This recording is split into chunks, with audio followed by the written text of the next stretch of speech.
يا أبا عبد الله يا أبا عبد الله.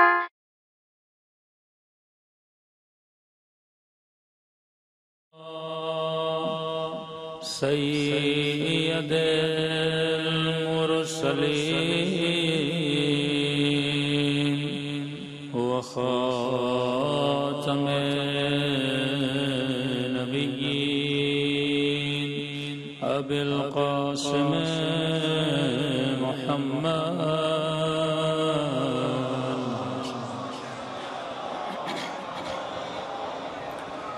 وعلى آل بيته الطيبين الطاهرين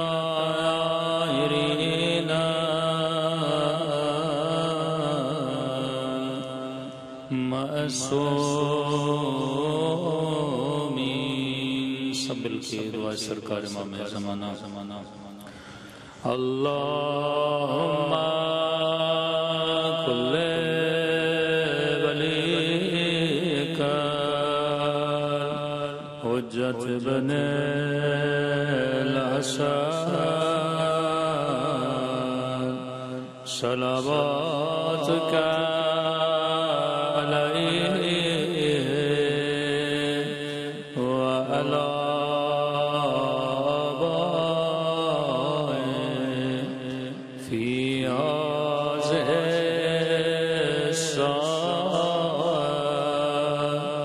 وفي كل وليا وحافظا وقائدا وناصرا ودليلا وآينا حتى تسكنه أرضك وتمتعه فيها طويلا برحمتك يا أرحم الراحمين. صلوات پڑھ محمد وآلہ.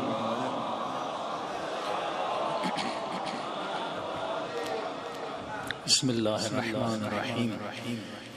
رب اشرح لي صدري ويسر لي امري واحلل عقدة من لساني يفقهوا قولي. اما بعد فقد قال سبحانه وتعالى في محكم كتابه المجيد وفرقانه الحميد وقوله الحق وهو أصدق الصادقين. بسم الله الرحمن الرحيم. بقية الله خير لكم إن كنتم مؤمنين. باواز بلند صلوات پڑھ محمد وآلہ.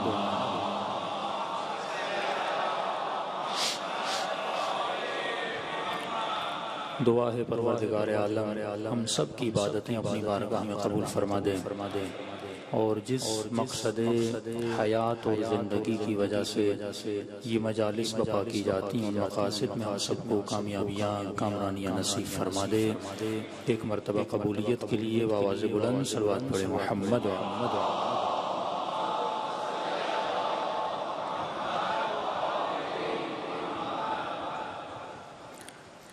ذکر اور فکر کے عنوان سے آج دوسری نشست ہے کہ ارشاد ہوا بقیت اللہ خیر لکم ان کنتم مومنین.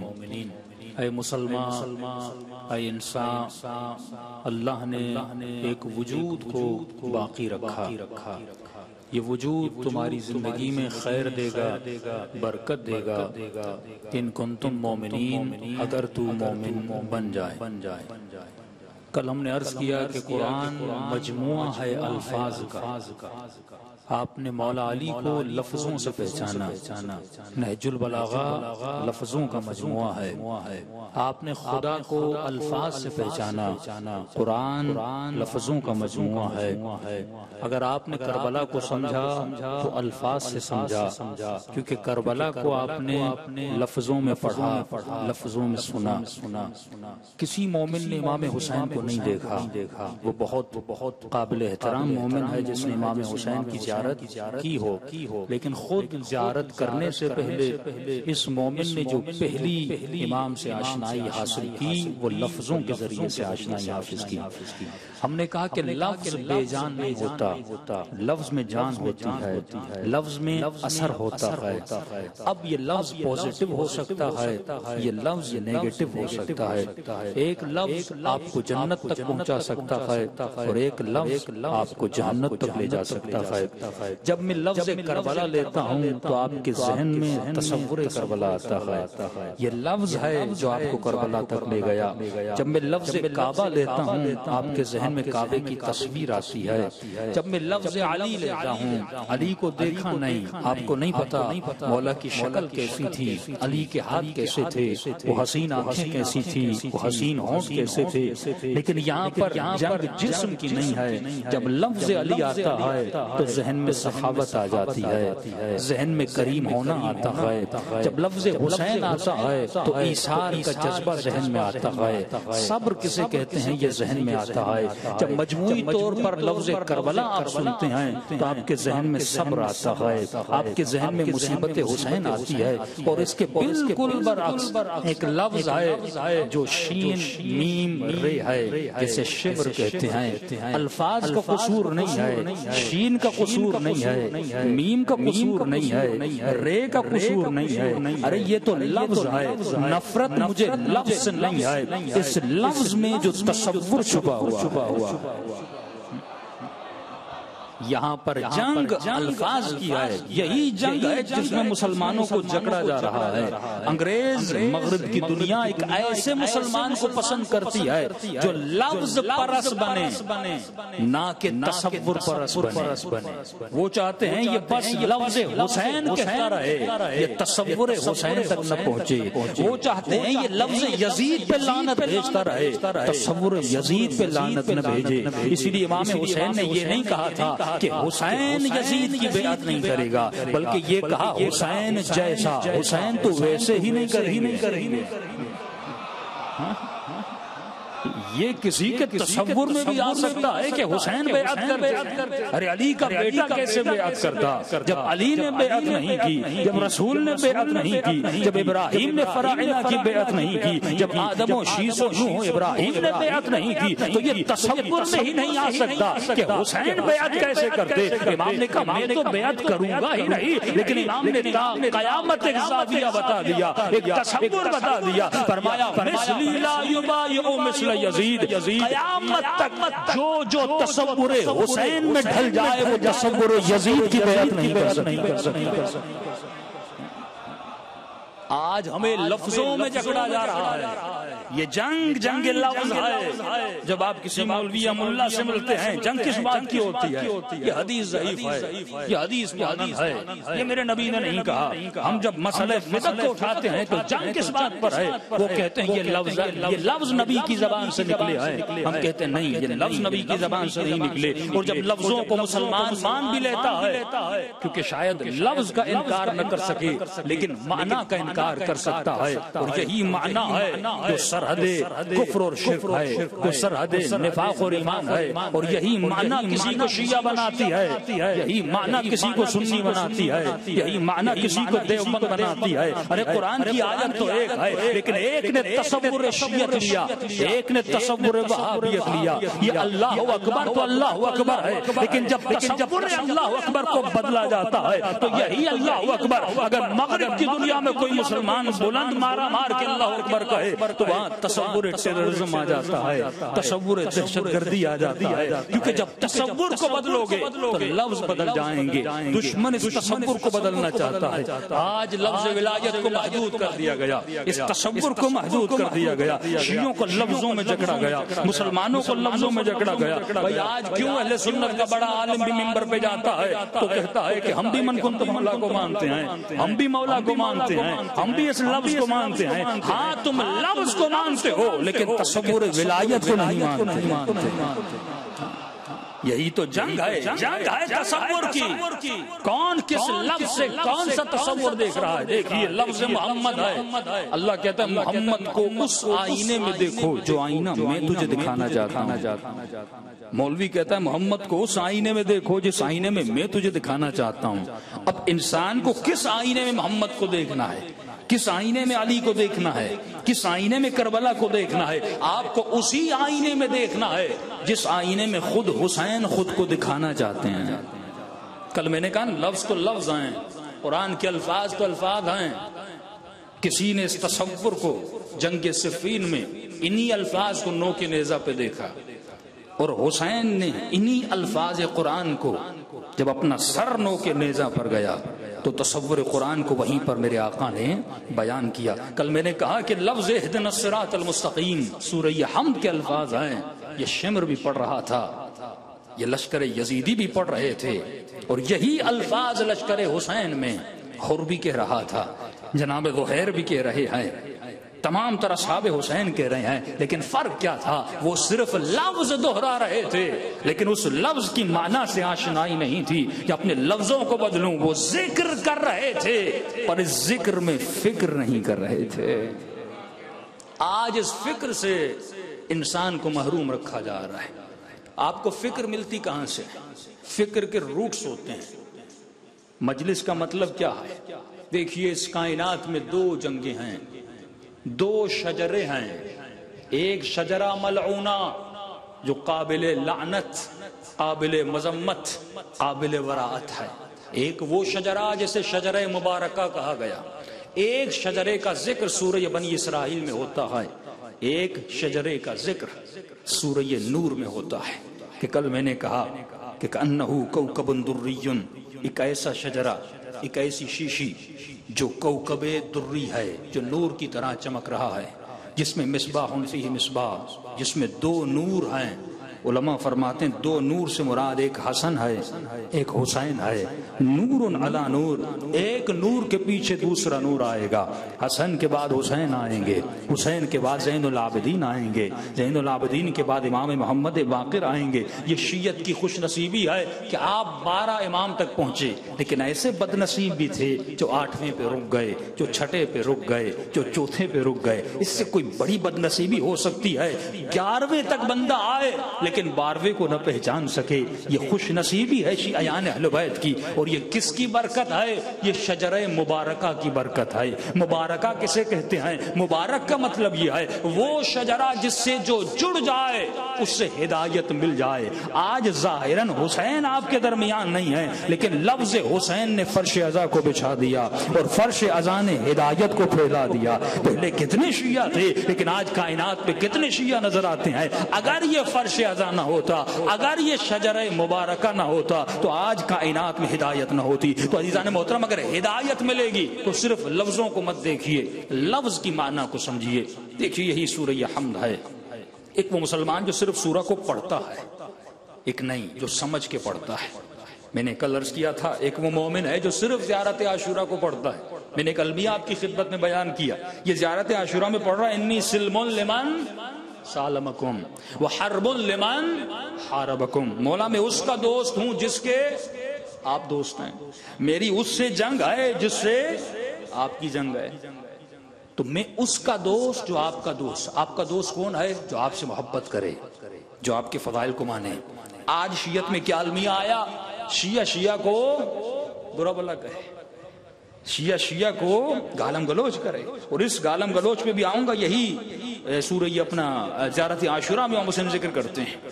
فرمائے وہ زیارت عاشورہ کے اس مقام پہ فائز ہو ہی نہیں سکتا جو یہ جملہ تو ادا کرے لیکن اس کے دل میں کسی ایسے کا بغض ہو اور نفرت ہو جس کے دل میں حسین کی محبت ہے.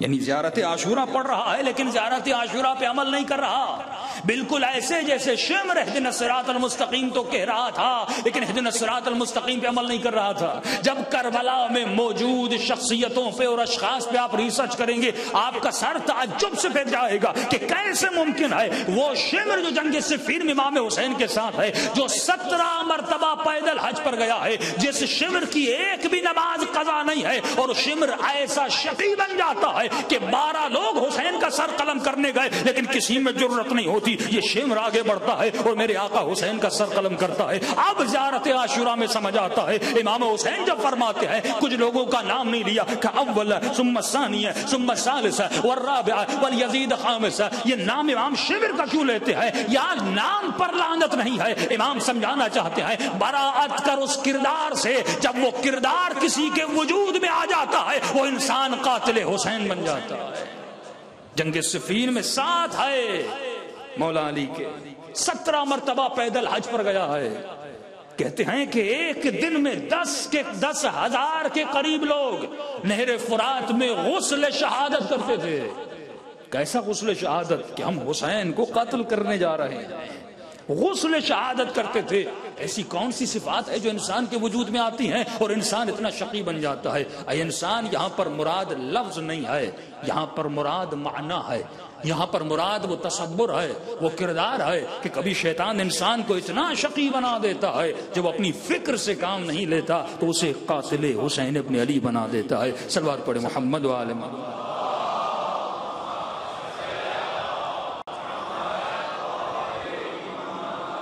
تو جب انسان اپنی زبان سے لفظوں کو ادا کرے کہ اپنے لفظوں کا ذمہ دار ہے، قیامت میں پوچھا جائے گا جب تم نے کہا انی سلم لمن سالمکم، تم میرے چاہنے والوں سے محبت کرو گے، پھر تمہارے دل میں نفرت کیسی؟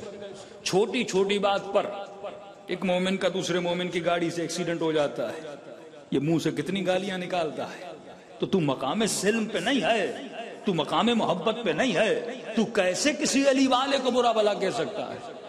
کیسے وہ شخص جس کے دل میں حسین کی محبت ہے اسے برا بھلا کہا جا سکتا ہے؟ اس لیے رسول خدا فرماتے ہیں اپنے کسی صحابی کو، فرمایا آخری زمانے میں لوگوں میں کچھ برائیاں آ جائیں گی. فرمایا یا رسول اللہ کیسی برائیاں؟ فرمایا پہلی برائی یہ اپنے والدین سے مذاق کیا کریں گے، جس طرح آج کل معاشرے میں عام ہے. ایسے والد سے مذاق کرے گا جیسے دوست سے مذاق کرتا ہے، اور فخر سے کہتے ہیں کہ مولانا ہمارا رشتہ باپ بیٹے والا نہیں ہے، ہم بہت فرینڈلی ہیں. اس کو پوزیٹو وے میں بھی لیا جا سکتا ہے، نیگیٹو وے میں بھی لیا جا سکتا ہے. فرینڈلی کا مطلب یہ نہیں کہ اتنے اپنے والد سے فری ہو جاؤ کہ درجے اور پردے احترام کو بھول جاؤ. والد کا مقام والد کا ہے، استاد کا مقام استاد کا ہے، عالم کا مقام عالم کا ہے، شاگرد کا مقام شاگرد کا ہے. فرمایا پہلی صفت جو اس امت میں آئے گی یہ اپنے والدین سے بہت فری ہو جائیں گے، اور دوسری صفت جو اس امت میں آئے گی فرمایا وہ یہ صفت ہے کہ یہ ایک دوسرے کو برے القاب سے نوازیں گے. کون سے برے القاب؟ قرآن میں ایک وہ شخص جس پر خدا نے لعنت کی ہے، انشاءاللہ کل کی مجلس میں گنواؤں گا کہ اللہ نے قرآن میں کتنی لعنتیں کی ہیں اور کن کن لوگوں پہ لعنتیں کی ہیں. ایک وہ شخص اس پر لعنت کی ولا تسبوا، جو ایک دوسرے کو گالیاں دیا کرتے ہیں. آج محلوں میں کوچوں میں عام ہے کہ یہ شخص فلاں شخص کی الیاذ باللہ اس کی ماں کو گالی دیتا ہے، اسے برا نہیں لگتا.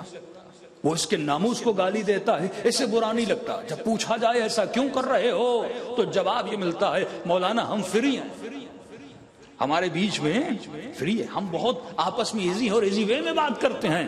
رسول خدا فرماتے ہیں یہ میری امت کا نہیں ہو سکتا. پورے قرآن میں خدا نے لعنتیں بہت کی ہیں، شاید تقریباً کوئی 41 ٹائم اللہ نے لعنت کی ہے، ایک مرتبہ خدا نے سب کیا ہے اور سختی سے منع کیا. ولا تسبوا، اے مومن اے مسلمان، یہاں تک کہ جو منکر خدا ہے منکر علی ہے اس کو گالی نہ دیا کرو. لعنت کا تصور الگ ہے، کیوں نہ دیا کرو؟ فرمایا کیونکہ انہی لوگوں نے 70 سال تک ممبروں سے علی کو برا بلا کہا. ایک ہے لعنت، سب و شتم، صرف مولا پر لعن نہیں کیا بلکہ گالیاں دیتے تھے. یہ شجر ملعونہ جس پر پوری زیارت عاشورہ میں لعنت ہے. قرآن میں ایک فیملی وہ ہے جس پر درود ہے اور ایک فیملی وہ ہے جس پر درود نہیں ہے. پوری کی پوری فیملی پر لعنت ہے. جو بنی امیہ ہے، جو پورا ذکر زیارت عاشوراء میں سنتے ہیں، اللہ کیوں لعنت بھیج رہا ہے؟ کہ فرماتے رسول خدا نے خواب دیکھا، اس خواب کے بعد وہ اصحاب فرماتے ہم نے ہمیشہ رسول خدا کے چہرے پہ مسکراہٹ، اور یہ چہرہ کھلا ہوا ہوتا تھا، مسکرانے والا چہرہ تھا، لیکن اس خواب کے بعد رسول خدا کے چہرے پر ہم نے کبھی مسکراہٹ نہیں دیکھی۔ فرمایا کون سا خواب تھا؟ یہی شجرہ ملعونہ کا ذکر تھا سورہ بنی اسرائیل کی آیت میں، اور اللہ کہتا ہے میرے حبیب گھبراؤ نہیں، ہم ہر امت سے امتحان لیتے ہیں، اور یہ ایسا شجرہ ملعونہ ہے، ہم جتنا ان کو سمجھاتے ہیں یہ اپنی راہ میں اور اشد ہوتے جاتے ہیں، یہ اور قسی ہوتے جاتے ہیں، یہ اور شقی ہو جاتے ہیں، لیکن اے میرے حبیب گھبرانا نہیں، میں نے ایک شجرہ مبارکہ بھی بنایا ہے۔ علماء فرماتے ہیں انا انزلناہ فی لیلۃ القدر وما ادراک ما لیلۃ القدر، لیلۃ القدر خیر من الف شہر۔ یہاں شہر سے مراد وہ ہے کہ میں نے ایک فاطمہ بنائی ہے، اس کی ایک نسل بنائی ہے کہ جب تک حسین کا شجرہ موجود ہے شجرہ ملعونہ کچھ کر نہیں سکتا۔ یہ مجلس اسی شجرہ طاہرہ اور مبارکہ کی ایک جھلک ہے کہ وہی سفینہ حسین ہے، لیکن یہ کب ہوگا؟ جب مجلس میں آنے والا جو لفظ اپنی زبان سے ادا کرتا ہے ان لفظوں پہ غور کرے، فکر کرے۔ معصوم کے پاس ایک شخص آتا ہے، چھٹے امام جعفر صادق علیہ الصلوۃ والسلام،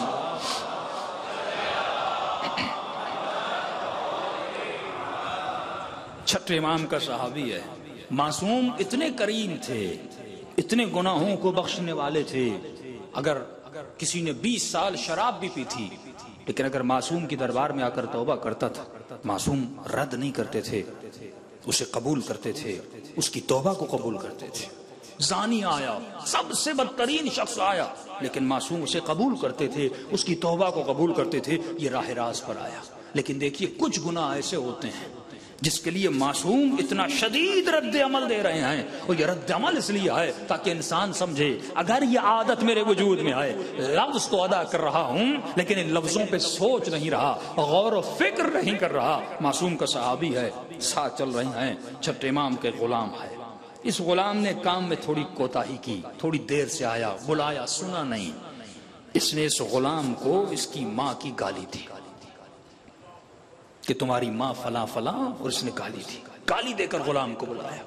جیسے آواز امام کے کانوں تک پہنچی، میں نے کہا تھا ہر لفظ اثر رکھتا ہے، جب میں لفظ حسین کہوں تو اثر ہے، اثر نورانی ہے، جب لفظ ابلیس آتا ہے اس کا اثر ہے، جب لفظ یزید آتا ہے اس کا اثر ہے۔ کیوں کہا تسبیح اٹھاؤ اور 34 مرتبہ کہو اللہ اکبر؟ کسی نے کہا مولانا اس لفظ سے کیا ہوگا؟ میں نے کہا یہ لفظ تمہارے دل پہ اثر رکھتا ہے۔ جب دن میں 100 مرتبہ صلوات بیچتے ہو، یہ الفاظ کی معانی اور اس کے اثرات تمہارے روح پہ جاتے ہیں۔ اس کی ڈیٹیل میں آؤں گا۔ امام نے کہا تم کیسے کسی کو گالی دے سکتے ہو؟ اس نے جواز پیش کیا کہ مولا یہ ہندو ہے، اس کی ماں ہندو ہے، اس کا نکاح اللہ جانے کیسے ہوا ہوگا، تو لہٰذا میں نے اس لیے اس کو گالی دی۔ امام فرماتے ہیں کسی بھی مذہب پر ہو، کسی بھی مذہب کا ہو، اس کے مذہب کے مطابق اس کا نکاح صحیح ہوا ہے۔ اگر نکاح غلط بھی ہوتا تمہیں کس نے حق دیا کہ اس کو گالی دو؟ امام نے کہا ذا فراق بینی و بینک، آج کے بعد یہ فراق ہے، یہ جدائی ہے تمہارے درمیان اور میرے درمیان۔ آج کے بعد جعفر صادق تجھے دیکھنا نہیں چاہتا۔ فرمائے جب تک یہ شخص زندہ تھا اور امام جعفر صادق زندہ تھے، یہ کئی بار امام کے در پر آیا، امام نے کہا معاف تو کر دوں گا لیکن آج کے بعد میری محفل میں کبھی مجھے نظر نہیں آتا۔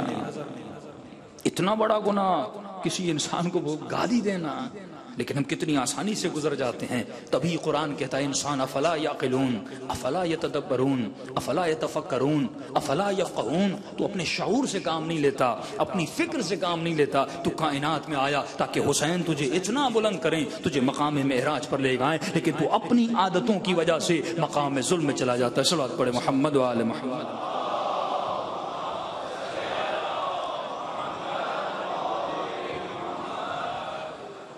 انی سلم لمن سالمکم، مولا میں ان سے محبت کرتا ہوں جن سے آپ محبت کرتے ہیں، جو آپ سے محبت کرتے ہیں۔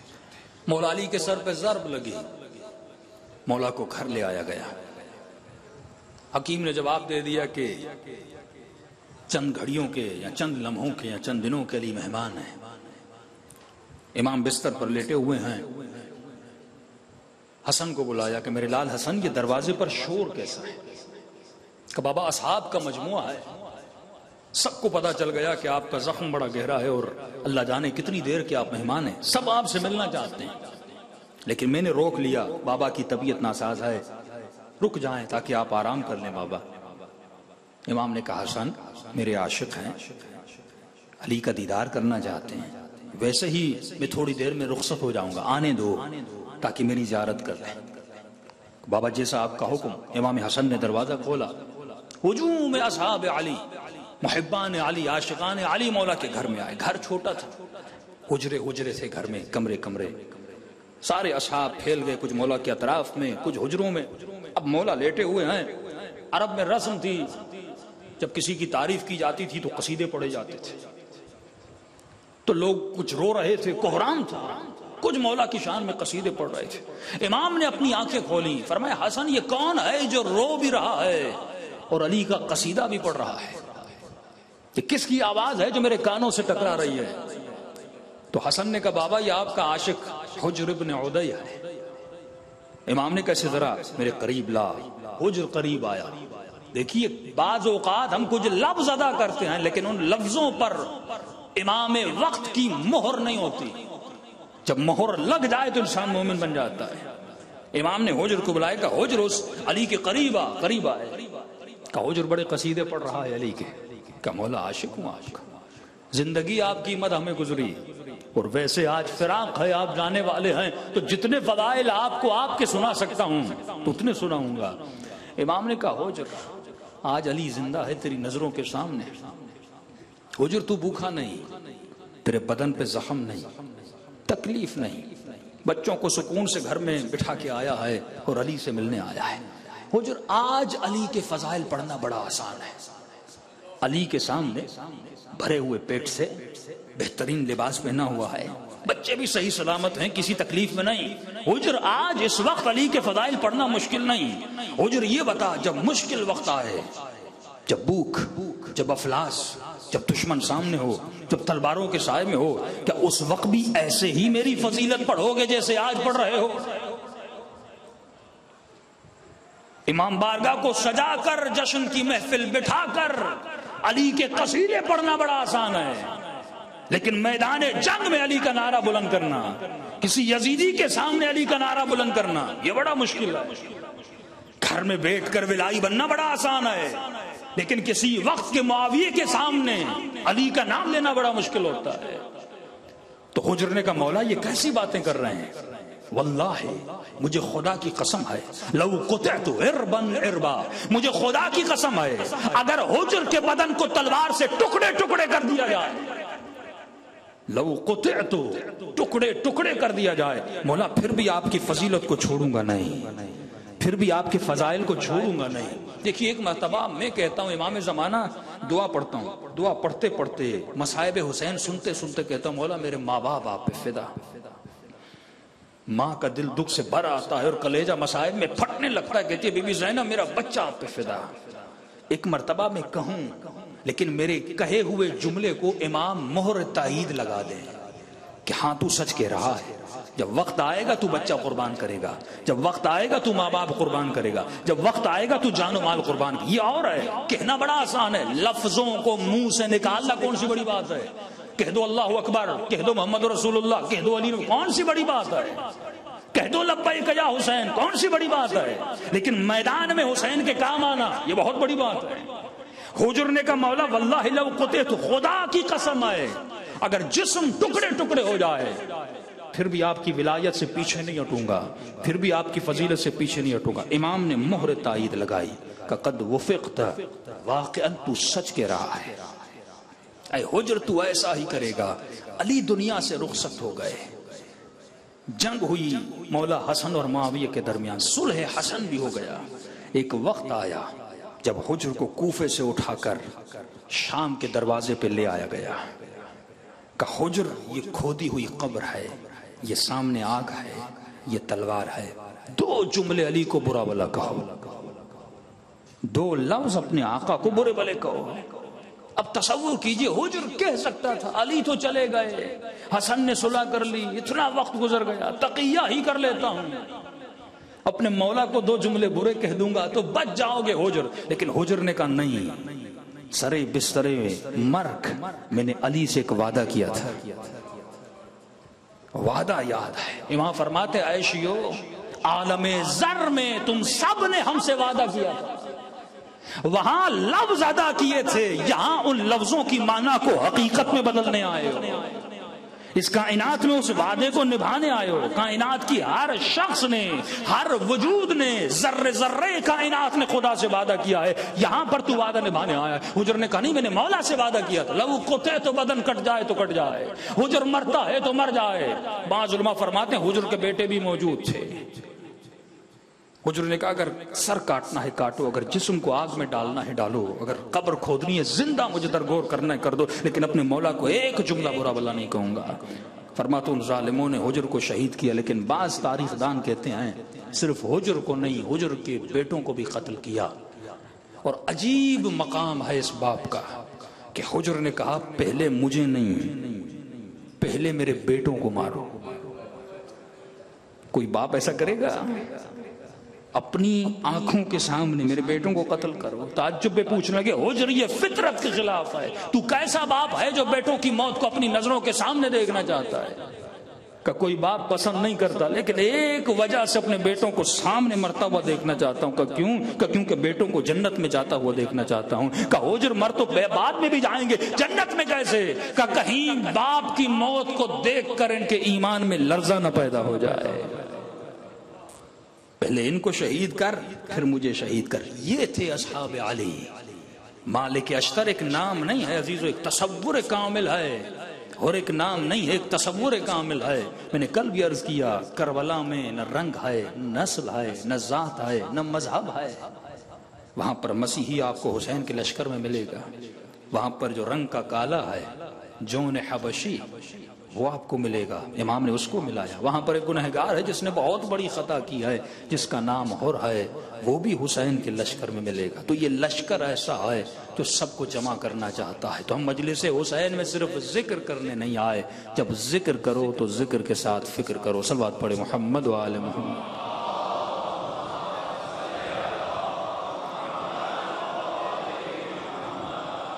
آئیے دلوں کو کربلا لے آئیں.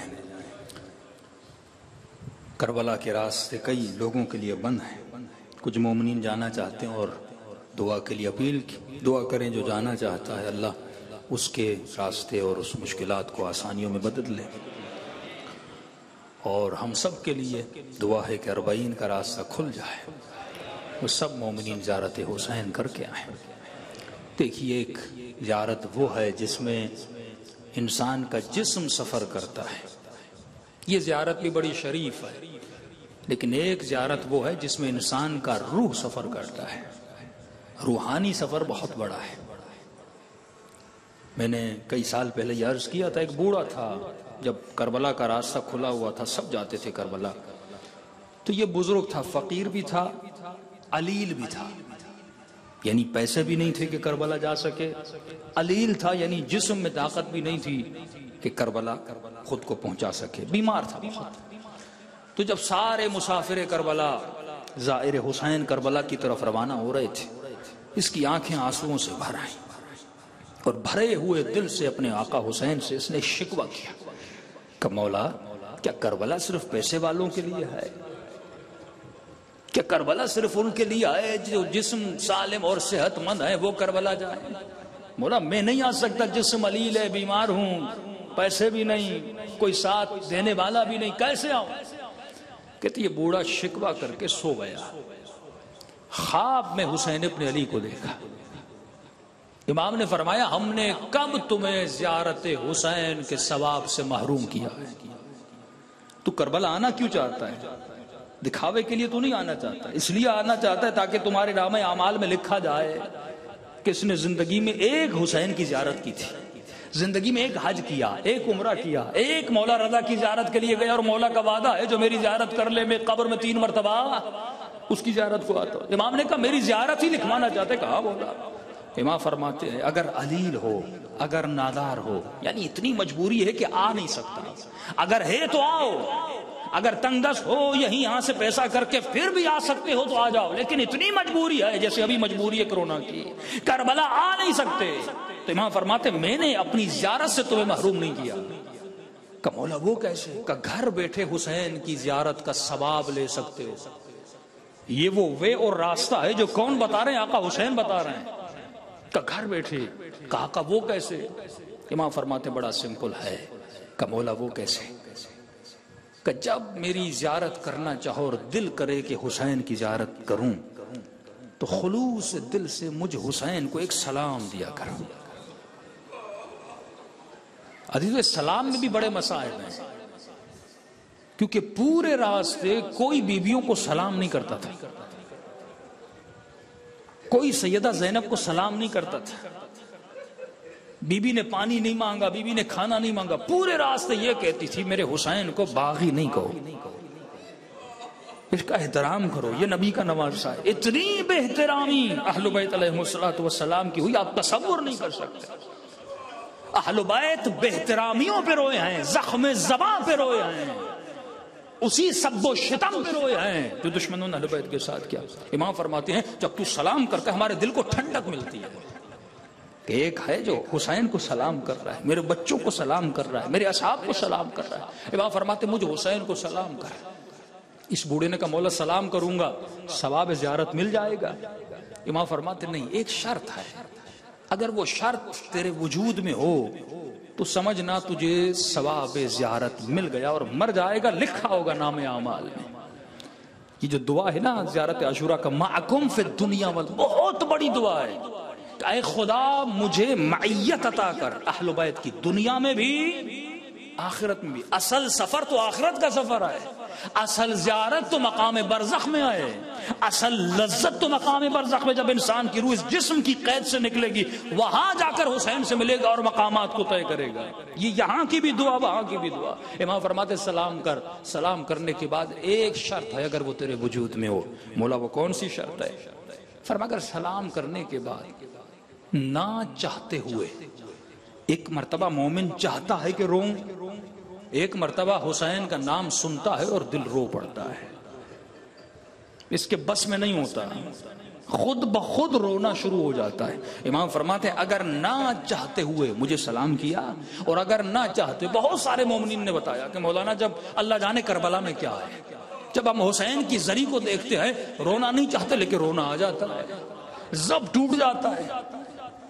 کئی مومنین کو میں نے کربلا میں مخصوصاً رأس الحسین کے مقام پہ دیکھا، 15 منٹ گزر جاتے تھے لیکن یہ زبان اس کا رونا رکتا نہیں تھا کہ مولانا میرے کنٹرول میں نہیں ہے، میرے ضبط میں نہیں ہے۔ یہ معصوم کا فرمان ہے کہ جب تم اذن دخول پڑھتے ہو، ادخل یا اللہ، ادخل یا رسول اللہ، ادخل یا ملائکۃ اللہ، یہ اجازت مانگتے ہو میں آؤں اے پروردگارا، میں آؤں، ملائکہ تمہاری اجازت ہے، اے رسول خدا آپ کی اجازت ہے، مولا علی آپ کی اجازت ہے۔ فرمایا اذن دخول پڑھتے پڑھتے اگر آنکھوں سے آنسو نکل آئے تو سمجھنا ہم نے اجازت دے دی، یہ اجازت حسین ہے۔ یہی جملے امام حسین فرماتے اگر مجھے سلام کیا اور اگر نہ چاہتے ہوئے تمہاری آنکھوں سے آنسو نکل آئے، امام فرماتے یہ تیرے آنسو نہیں، یہ اس سلام کا جواب ہے جو تم نے حسین کو کیا ہے، جو تمہاری آنکھوں سے ٹپک کر تمہارے چہرے پہ لبریز ہے۔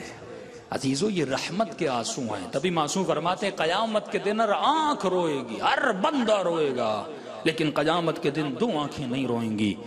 یا رسول اللہ وہ کون سی آنکھیں؟ مولا علی وہ کون سی آنکھیں؟ امام حسین وہ کون سی آنکھیں؟ علماء فرماتے ہیں وہ دو آنکھیں ہیں، ایک وہ آنکھ جو اپنے گناہوں پہ روتی ہے، دوسری وہ آنکھ جو حسین کے مصائب پہ روتی ہے۔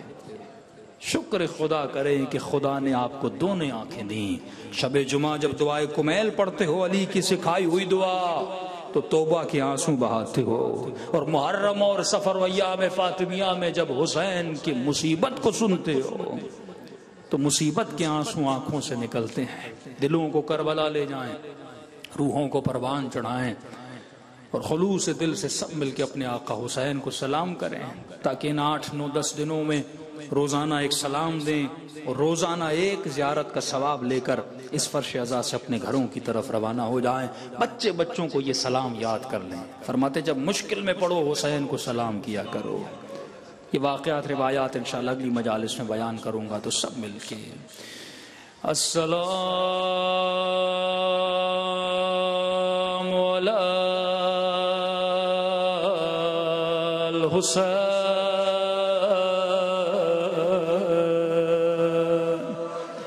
وعلی علی ابن الحسین، حسین کی صدا بلند ہونی چاہیے، وعلی اولاد الحسین وعلی اصحاب، بچے بڑے سب مل کے السلام علی الحسین وعلی علی ابن، بلند آواز، وعلی اولاد وعلی اصحاب، بلند آواز سے السلام علی وعلی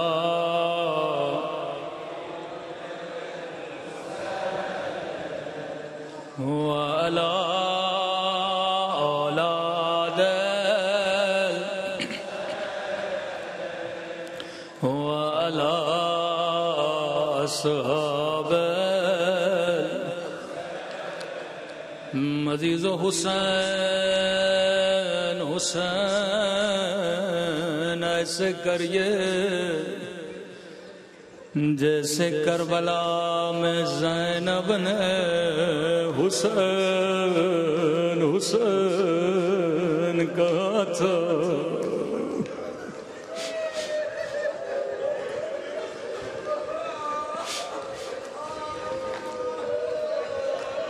آیا زادہ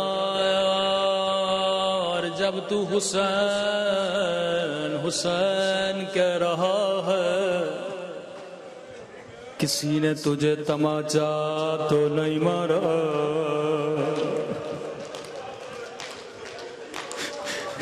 کسی نے تجھے تازیانہ تو نہیں مارا، جب تو حسین حسین کہہ رہا ہے تو 3 دن کا پیاسا نہیں ہے، تو 3 دن کا بھوکا نہیں ہے، ایسے حسین حسین کرو جیسے کربلا میں زینب نے حسین حسین کیا، سب مل کے بلند آواز سے یا حسین یا حسین یا حسین، بلند آواز سے یا حسین یا حسین یا، سنو گے کربلا میں جب سکینہ حسین حسین کہتی تھی، کبھی شمر دماچ مارتا تھا،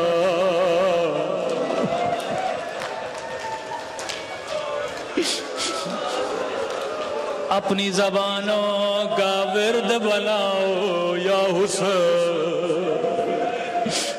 اس نام میں شفا ہے، اس نام میں نجات ہے، اس نام میں ہدایت ہے۔ چند بچیاں ہیں حسین کی جو بابا بابا کر کے اس دنیا سے چلے گئے، لیکن آج کی رات ایک بچی ہے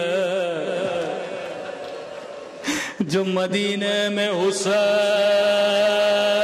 حسین کے رو رہے ہو.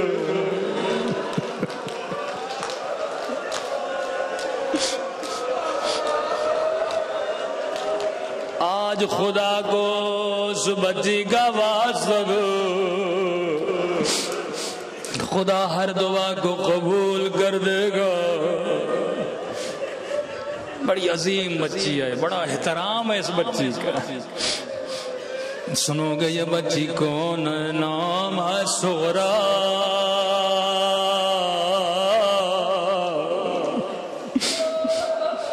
اکیلی تنو تنہا بابا کو یاد کر رہی ہے.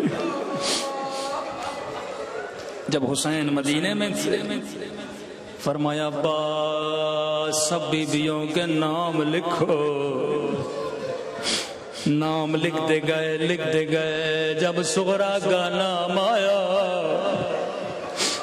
فرمایا ابا سغرا نہیں چلے گی. عباس نے جرت نہیں کی پوچھے. وہاں بولا کیوں؟ فرمایا عباس گھر کی چابیاں سغرا کے حوالے کر دو. میری بچی کی چارپائی گھر کے صحن میں رکھ دو. سب بیویوں کو کہو سغرا سے خدا حافظ کر لو. جی میرے مولا. اس بیوی کی چارپائی صحن میں رکھ لی. گھر کی ساری چابیاں بی بی زینب نے سغرا کو تھما دی. عجیب روایت کے جملے ہیں. فرمایا بیویوں نے صف بنا لی. ہر بیوی آتی تھی سینے سے لگاتی تھی اور کہتی تھی خدا حافظ سغرا. لیکن راوی کہتا ہے جناب سغرا خاموش ہے. ایک ایک بی بی آتی ہے خدا حافظ کرتی ہے اور چلی جاتی ہے. آخر میں زینب کی باری آئی. بی بی زینب نے سینے سے لگایا. بڑی درد بھری آواز میں کہا خدا حافظ سغرا خدا حافظ. اگر زندگی رہی تو پھر ملیں گے. بس اتنا کہنا تھا. سغرا کا ضبط ٹوٹا. دونوں باہیں پٹھی کے گلے میں ڈالی. رو کر کہنے لگی پٹھی اماں میں سمجھ گئے اب میرا بابا واپس نہیں آئے گا. اب میرا اکبر واپس نہیں آئے گا.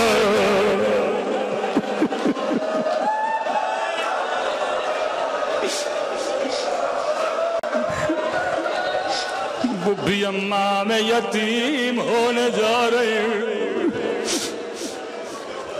زینب بڑا روئی. تعجب سے پوچھا سغرا اس بات کا علم میرے علاوہ حسین کے علاوہ کسی کو نہیں. سغرا تجھے کیسے پتا چلا اب یہ قافلہ واپس نہیں آئے گا؟ کہنے لگی پھپھی اماں میں بیمار ہوں. مجھے رات کو نیند نہیں آتی. کل رات میں جاگ رہی تھی. میں نے دیکھا آسمان سے نوری اماری اتری. نوری اماری سے کالے برقعے میں بی بی بہہ رہے. زمین پہ بیٹھے آپ کو اپنے سر پہ ڈال کے کہنے لگے او میرے لال حسین تیری ماں زہرا اور تجھے کہاں کہاں روئے گی. کربلا میں روئے گی یا شام کی دربار میں؟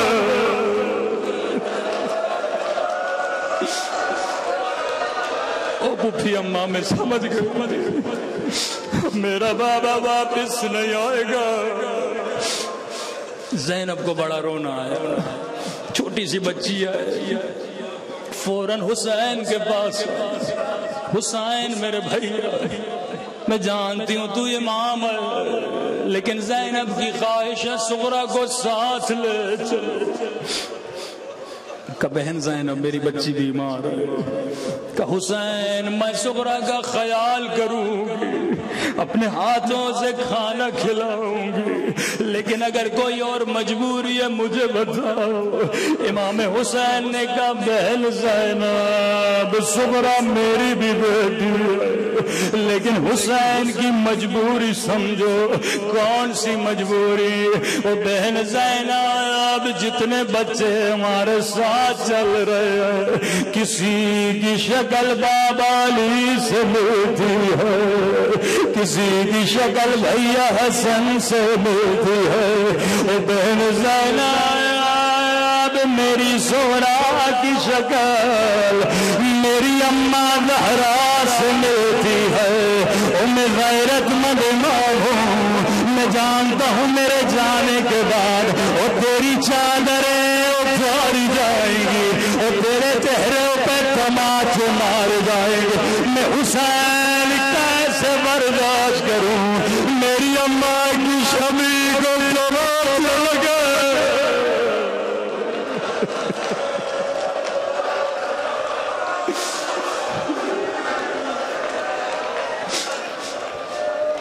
الا لعنت اللہ